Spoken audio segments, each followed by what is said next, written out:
What's going on, everybody? Welcome to the Wager Alarm live stream. I'm Howard Bender. With me, of course, Craig Mish in Halloween costume extraordinaire.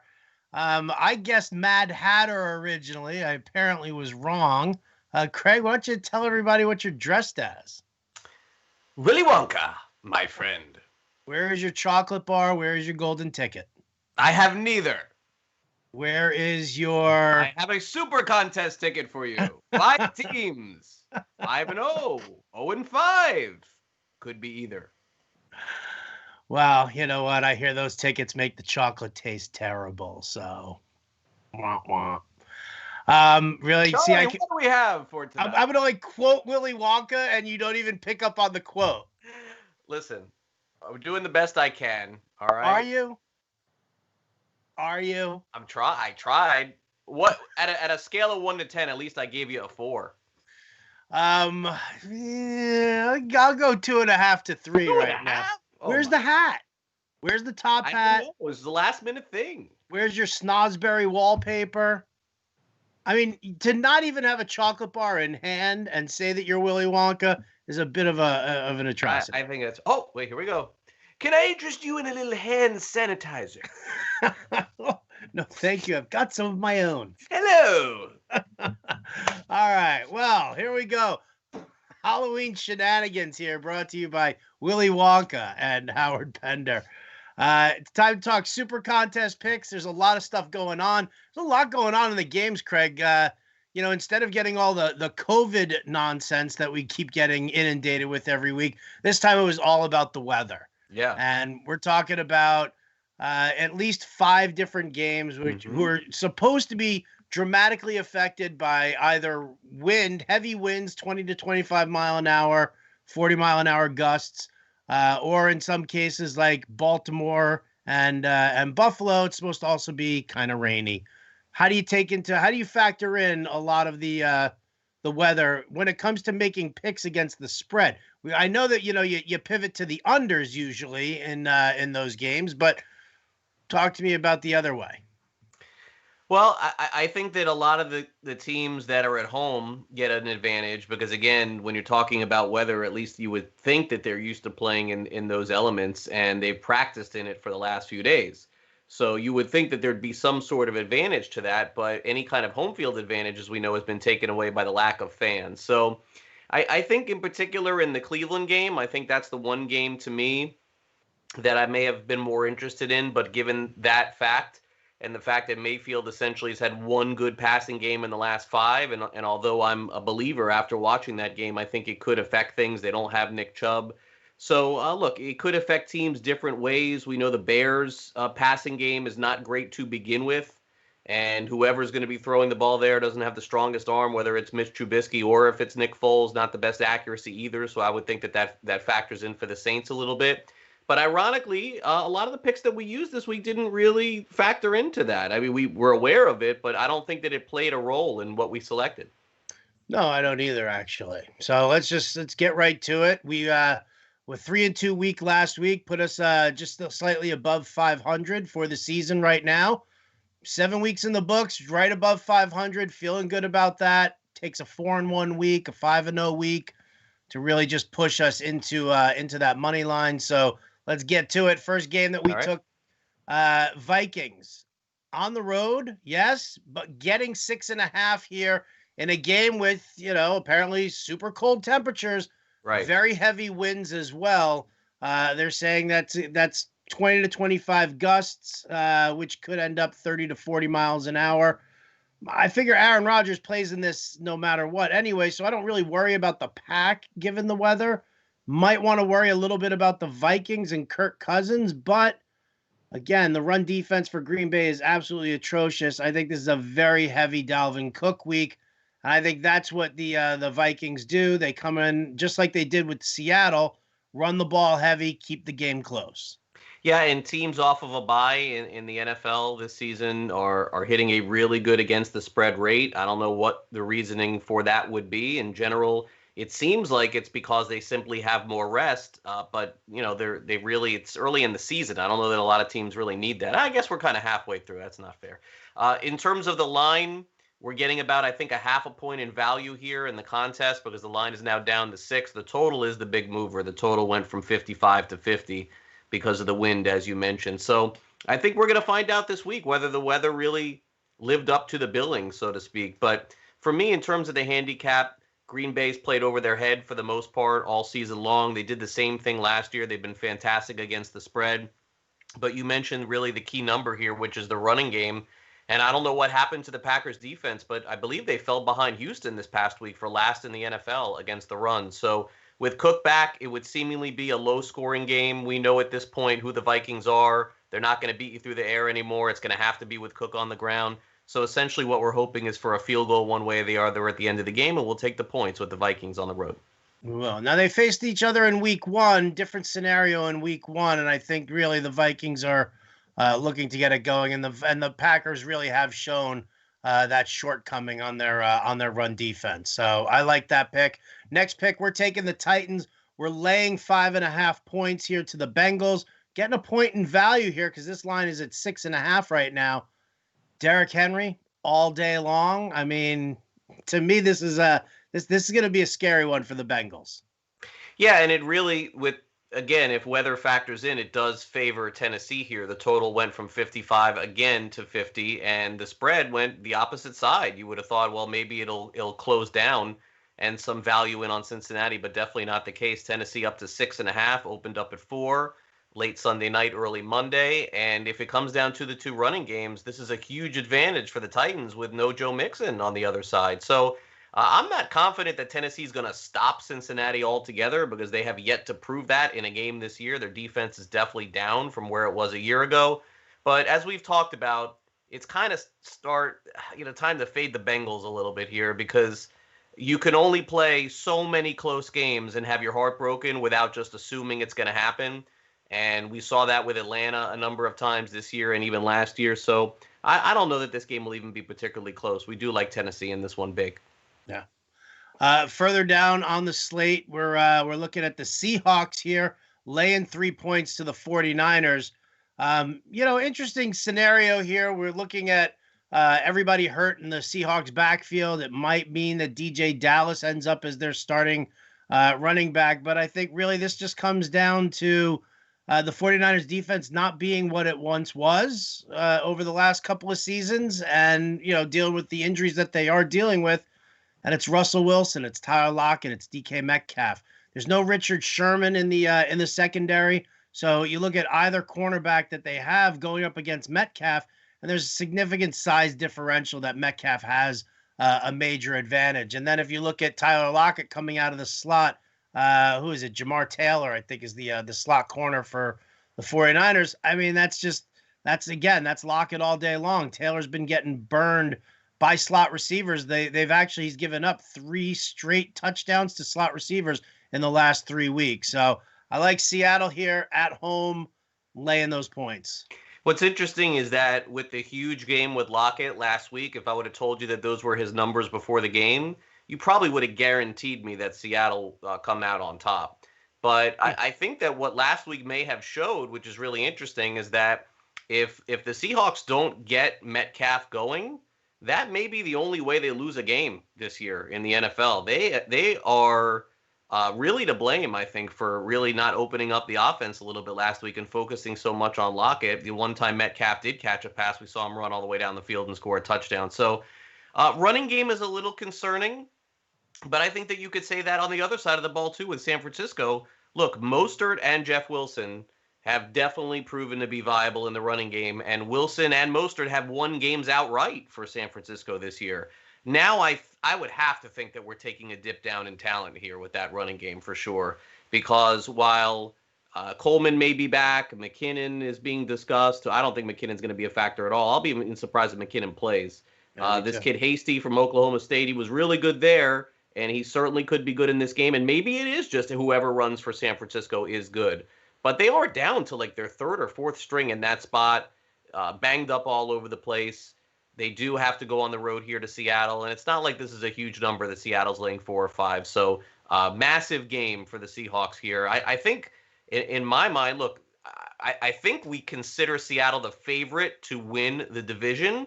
but they're going to have to win this game to do it because they just lost to Arizona, and this puts San Francisco one game behind them. So make no mistake about it, they can't afford a loss. We'll take Seattle -3. We will take Seattle -3. One little sticking point there for the Seattle defense, obviously, is whether or not Jamal Adams is going to play. Put in a limited practice on Friday. I don't necessarily know if that's going to be enough. It was like the only practice he showed up for in a week. So Seattle's going to have to definitely do something about George Kittle.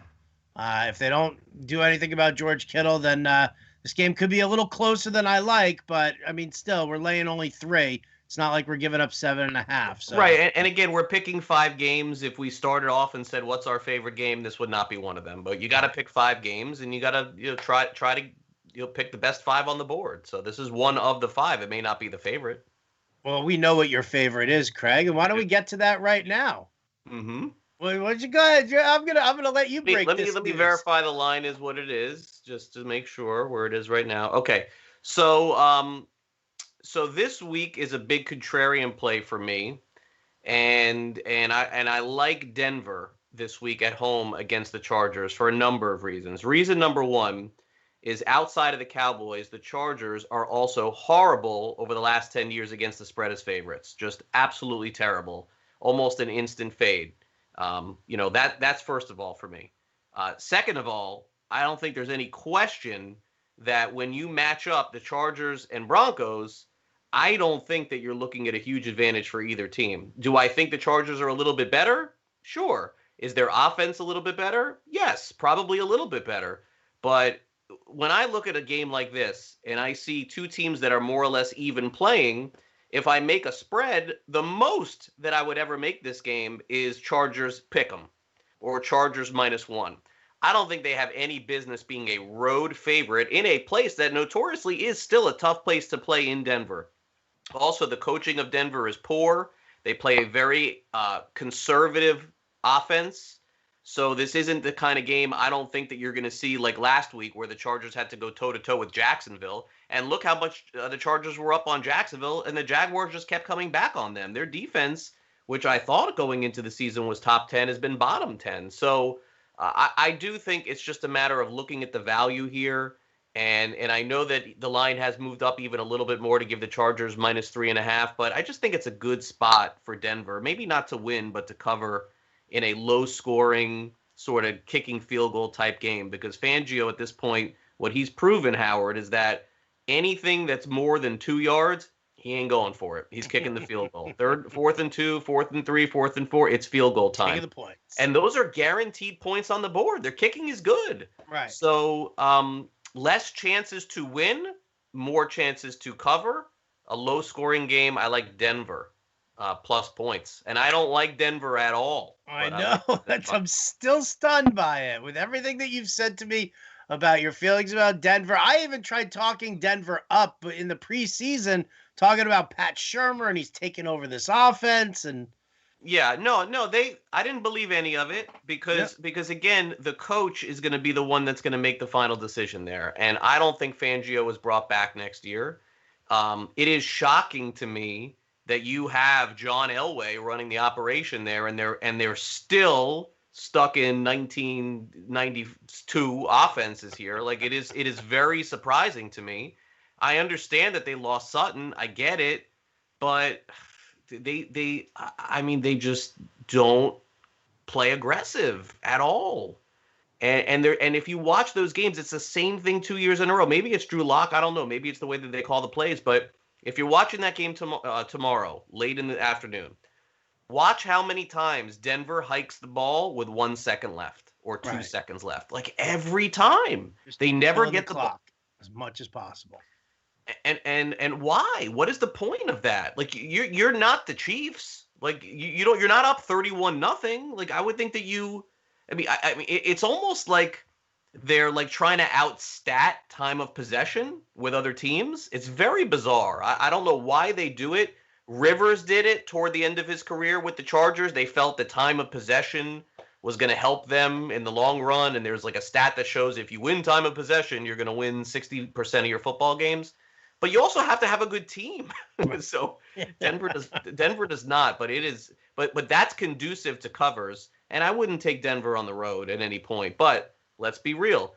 Comparing two teams, I think we would say the Chargers are better than the Patriots. Probably so. Denver dominated New England. So they don't have to do that against the Chargers. They just got to keep it close. So it's just a weird looking play for me. That's why, basically. Yeah, that's okay. Listen, you know what? Sometimes you go against the grain. Sometimes you just have to do it. I mean, it's just, you got a feeling about a game. You got a feeling about a game. So that's our fourth. So Vikings plus 6.5. Titans laying 5.5. We're taking the Seahawks laying 3. Got the Broncos getting 3. Last game that we decided to take, we're going back to our good old friends in Pittsburgh. Taking the Steelers plus 4. This game now is supposed to have rain throughout the entire game. So not even talking about big gusting winds. You're just talking about rain, wet surface, slick, wet ball. Definitely plays more towards, slow plodding offenses, trying to go after each other. A lot of running. And I just, again, and I think you've quoted the numbers, right? I mean, how many times have the games been like 3 points or less in the differential? At least half of their matchups have been that. And if you eliminate the Duck Hodges matchups last year and Mason Rudolph's, it's even higher than that. The Baltimore dominated them last year, but Pittsburgh didn't have a quarterback. So yeah, I think that the only thing that worries me a little bit, and maybe they're laying 4 because they're off a bye. Again, the ATS record for teams off a bye is staggering thus far. So maybe that's what's working against Pittsburgh here, but they trend-wise have been very good in our contest picks going on 2 years. We seem to have the number there, and look, sometimes when it comes to betting, you're going on hunches and you're not going on stats and data. Look, a lot of this is 50-50 too. But it's no secret that Howard and I have struggled with the Cowboys the last 2 years, like figuring out when or not to take them. Atlanta's been a team like that, I think, for us a little bit as well. We've identified the Chargers are bad as favorites.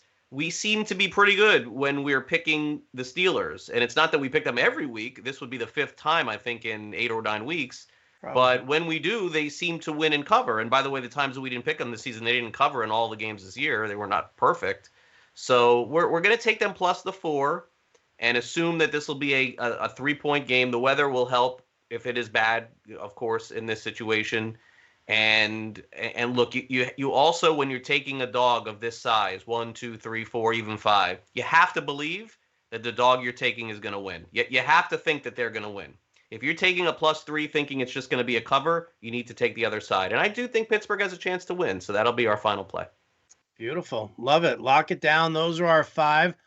This ticket will be posted over at wageralarm.com as soon as we get it sent back to us, so that you guys can see every single play that we make. So if you go to wageralarm.com, you can look at the tickets and where we are as far as the standings go throughout that. Any of the games that we kind of talked back and forth, it was a pretty quick back and forth from us, but one of the games, and I'll throw this out at you here, and I know that we talked about Miami with the fact that we just don't know. Like, no clue how Tua is going to do or anything like that. The fantasy community, at least over at Fantasy Alarm, a lot of buzz talking about the Miami defense as being a good DFS play, primarily because the Rams turn around and they've got to travel across country again. Yeah, they beat Chicago, but I mean, it's Chicago, and the Rams have kind of looked like pretenders throughout the entire season there. So, I just threw that out for you, 3.5 points, because you're getting that extra hook with the home team. Tua's big first debut. Do you just kind of side with Miami on that one? Yeah, it's a really hard game to call. I think I did an exercise earlier this week on my show and went back and looked at Prescott, Ryan, Stafford, Wilson. I'm trying to remember who else was Andrew Luck. Like, I think it was 6 quarterbacks that I just took 6 quarterbacks that are all pretty good and playing in the NFL and went back and looked at their record. And I didn't look at the ATS record. I probably should have done that, but they were 2-4. Newton was in there too. And the numbers, Howard, were not good for almost any of the starting quarterbacks at that time. Now, look, the league is different, and Burrow looks good, and Murray looks good, and these guys are coming in looking good. But in general, the first start, it was a lot of 170 yards passing, 1 touchdown, 1 pick. So, I don't know what to expect really in this game. And look, I think that Tua is dynamic, and I think that he can make all the plays, but it's his first start in the NFL, so I suppose it's just like a pass for me, not knowing what it's going to be. I don't know, Howard, if you caught, by the way, yesterday, Tua's brother played for Maryland, threw like 5 touchdowns and 400 yards. I did catch that. I didn't watch the game, but I did catch that. Another Tagovailoa in the NFL coming up. Right, that's what we need. Right, bring them all on. Bring them all on. Somebody, listen, the Jets will get somebody, right? I mean, at some point or another. Well, hopefully, Trevor Lawrence tested positive for COVID. He missed the game this week, and they won. And they announced that after the game today, he's not going to play next week against Notre Dame. So interesting. What is that? That doesn't mean anything with him wanting to stay in school for another year because he doesn't want to play for the Jets. Nah, you don't have to worry about that. It'll be all right. No, you sure? Yeah. All right. Yeah, I don't see guys doing that anymore. But really, I really don't. Okay. Cowboys, Eagles. Eagles no. -10.5. We're not siding anywhere on that one, but you can't go with DiNucci. That's for sure. Can't do that. The Chiefs are laying 19. That was an immediate pass for us. Raiders at the Browns. This line is chomped down to 2.5 now. And the total went from 56 to 49. So it tells you, I mean, there must be weather involved in these games for these totals to dive so low. Oh yeah. Well, they're saying in Cleveland. I mean, here I can just pull it up for you. The games that are most in question right now are. Oops, wait a minute, because I got it all right here in front of Buffalo. Also very low total. Buffalo. All right, so here's what you're getting. You're getting here Tennessee at Cincinnati. Okay. High wind alert, 15 to 20 mile an hour, sustained with gusts around 30 miles an hour. That's in Cincinnati. In Chicago with the Saints, winds around 20 to 25, gusts close to 40. Majority of the game played with winds more like 15 to 20 with 30 mile an hour gusts. That's Chicago. Wow. Pittsburgh, Baltimore, rain expected throughout most of the game, 10 to 15 mile an hour with stronger gusts. New England, Buffalo, sustained winds around 20 miles an hour, scattered showers throughout the game, temperatures in the low 40s, cold, wet, and sloppy. That was my, Anyway, Vegas against Cleveland, sustained winds between 25 to 30 miles an hour, gusts likely around 45. The interesting thing about this one here, winds are expected to run parallel to the field. So with your back to the, wind, it could be sailing it over everybody's head. Minnesota, Green Bay, winds around 25 miles an hour, gusts close to 40 early. 25? Wow, that's a big number. Yeah. Gusts up to 40. Winds gradually winding down in the second half, though. Temperatures in the low 30s, feels like the 20s. So that's the weather issue that you're dealing with, and that's why you're seeing all of these lines drop so significantly. And it makes sense. It's just once you get into the scheme of the game, then you figure out if it really means something there. But I don't know that 10 to 15 is going to factor in much in the game, but 25, yeah, that's which is basically what everybody's saying. It's the 15 to 20. That's okay. That's fine. Right. Now, if that comes with a whole bunch of rain and stuff, well, then that's a different story. It just kind of changes that dynamic around. But everybody's looking at, the majority of these winds staying in that 20 to 30 range. Right. Patriots at Bills, the total is 40. Buffalo is -4. This is kind of it for New England here. I think they gotta win this game today, or tomorrow. And then Colts Lions. Colts -3 at Detroit. I'm not a big Colts guy, but I don't have that trust yet with the Lions. I know I said last week if they won, then I would start to trust them. But did they really win, or did they kind of get gifted a win? So, I think they got gifted the win on that one there. Yeah. Colts coming off a bye week also. Their defense is healthy again. Yeah. Yeah, probably not. And then Tampa at the Giants Monday night, and Tampa laying a big number. It's amazing. Is the game in Tampa or New York Monday? The game is right? In New York, yes. Yeah, I mean, every week's a home dog, right? In Monday Night Football. I guess last week actually was not. Last week was Bears dog at the Rams, but a lot of dogs. A lot of home dogs on Monday night that have not covered, by the way. Yeah, no Devonta Freeman in that game, so. Oh no. Well, I mean, listen, it at least gives them another element of something. All right, fine. Tiki Barber's out too, and Jacobs. Oh God. Yeah, but Imani Toomer is going to come back and play. Victor Cruz. Yeah, so that's about it. I feel like yeah, a lot of people will be pounding unders tomorrow based on weather, and that seems reasonable in some of the games, in particular Minnesota Green Bay. Yeah, that's one that, I mean, you're not really getting any value anymore on it because it's 50, and it's been dangerous to bet unders in the NFL this year. But the last 2 weeks have normalized a little bit. There's been a little bit more in terms of that, so we'll see. Well, all right. Well, there you go. That's going to do it then for us here at the Wager Alarm live stream. Oh, thank you, Mr. Wonka. Appreciate you you showing up and joining us here today. You're welcome. Happy Halloween to everybody out there. Big thanks to John and Pemba for producing. For Willy Wonka, a.k.a. Craig Mish, I'm Howard Bender. We'll catch you next time.